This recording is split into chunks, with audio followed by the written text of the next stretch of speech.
Hi, Internet people, and this Fangirl Freakouts is devoted to a moment for Mel. Okay, so if you don't know what I'm talking about, Mel is a character on the web series Carmilla, and for this third season, they've actually given her her own sort of spin-off? I don't exactly know how to describe these. So Mel is recording these things called transmissions from the pit, where she is trapped in the pit with all of the other students of Silas, and she's trying desperately to get help by making these podcast videos.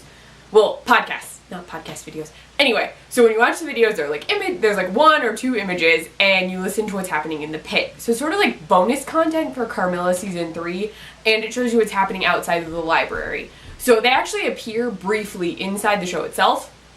So in Act 1, they like randomly get this transmission, and they're like, what? And then everyone watches them to figure out what's going on. So in Mel's transmissions from the pit, she explains like what's going on. She's trying to lead the Summer Society because she's acting president now, and she's like trying to get them victory and save the Summer Society name because the Corvée company is like working with the Zetas, and Theo is running the Zetas, and he's like a jerk, and every time she tries to do anything, Elsie, who was apparently with Mel at one point in time, she mentions that when we were together, she said she was more into girls. Anyway, Elsie is like leading this counter movement where like she's working for Corvée in exchange for Capri Suns and tampons. Yeah, and at some point granola bars, because all of these people are in the pit. And all Mel has are thong liners that I'm guessing she stole from the random room in season 0, because I know that's where she found them. But like, there's no anything. So Mel is like desperately asking for tampons from the anything from their rescuers, because seriously, it is a pit full of women and men, but there are lots of women in this pit. So we get to hear what's happening to Kirsch. He and Danny interact a little bit more than what we've seen. We got a description of what's happened to JP and how he's like strung up inside the pit. Yes, he is, and it's very upsetting. We've also heard about Elsie, and there's a Samira who Mel, played by Nicole Stamp, is trying to contact. And so Mel is trying to lead this uprising, and then she like has tried to get a hold of Laura and Carmilla and Laugh in the library, and she was hoping they would help rescue her, and nothing happened. Well, not just her, like everybody. But like they showed up to get the sword, and she's like, oh, you're here to save us. And they're like, no, not really. And so Mel is like super mad that no one is helping her get them out of this pit, because she's like, we're getting out of here, we're doing it. She also, there were some random teasery images. Like the last one had what looked like a letter, and I couldn't read it in the image, and like the Summer Society logo, and then there's a random image of a crossbow earring, and I'm like, I don't know what that means. There's like so many like little hints that keep happening, and there have been pictures of like the sword. Laura's yellow pillow has apparently made it to the pit somehow. So we're seeing what's happening to the students and like the dean and the opening of seals, and so that the like mini dragon things are coming out of the seals, so that's why they're there, and they've attacked people. The Glee Club is like taken over or like possessed or something, and they're like chanting all the seals open, or at least the most recent seal number 5. But Mel has pointed out that Theo is actually losing some control of the Zetas because he doesn't really have any like leverage, while Elsie has like gummy bears and snacks. Yes, and all the tampons. Seriously, there's no. You by Kotex is a sponsor of Carmilla, which is really cool. And I'm just like, tampons. Why are there no tampons? Did no one hoard tampons? Like, I just expect them to be hiding in the pit, like someone was offering them to the fish god or something, and then they were like, the tampons, we found them. Maybe they will, it'd be kind of humorous.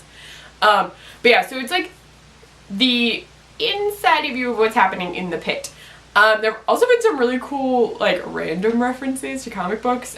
In one, Carmilla called Mel, Jen Walters, who's She-Hulk, and I was like, Nicole Stamp could totally play She-Hulk. I am for Nicole Stamp playing She-Hulk. So I would petition for Nicole Stamp to be She-Hulk. So if you would also sign that petition, please comment below, because seriously, she would be amazing as She-Hulk. FYI. She could literally be both parts. Like, all the time. It would be great. It would be really cool. Anyway, so that is going on. it's really cool to get an extra side of what's happening, and it's also got me thinking about, okay, I've made theories about Lola Perry based on season 0.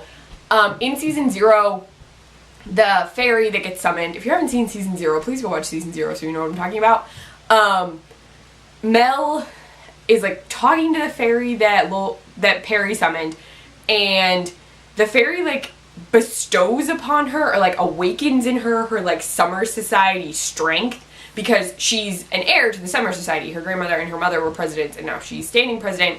Well, like in season 0, Mel goes from being sort of like timid to like fierce, kick butt Mel. And so I'm wondering if this means she's like fated to literally save everybody, because I think that season 0 is what fated Perry to become the dean, because she had summoned a fairy and like was in tune with magiciness. I still think that. I don't know if that's right. But I'm wondering if this means that Mel is like fated to save everyone, and I'm really worried that will mean that I'm really worried someone is going to die just in general, but I'm really thinking that has something to do with Mel. Like Mel's strength that was granted to her in season 0 so she could be like a kick butt Summer Society sister is going to lead to something like pit uprising, fiery crossbow arrows, something. So there we go. But yeah, I'm really liking Transmissions from the Pit, even though every time I like listen to them, I get the song for the Pit song from Parks and Rec stuck in my head like all the time. So like I've just been like, we were in it, the pit, and I'm like, this is not a happy funny moment for Silas students, but I still have that song stuck in my head by Mouse Rat. Alright, so you should definitely check out Transmissions from the Pit if you have not seen them. They're really cool. They add some extra stuff to season 3. I'm hoping they drop more episodes when they drop Act 2, because that's happening so very, very soon. Ah, so excited. Okay, please comment about all of your Carmilla feels and things below. If you like this video, please give it a thumbs up. I will link everything below. If you want to see more of me, please subscribe to my channel. You can also find me on Twitter at CluffNotes, on my blog, cluffnotes.wordpress.com, or for the Nerdy Girl Express, thenerdygirlexpress.com, or on their Snapchat, the Nerdy Girl EXP, and I post recipes on the iZombie Support Group site, iZombieSupportGroup.com. Bye, Internet people.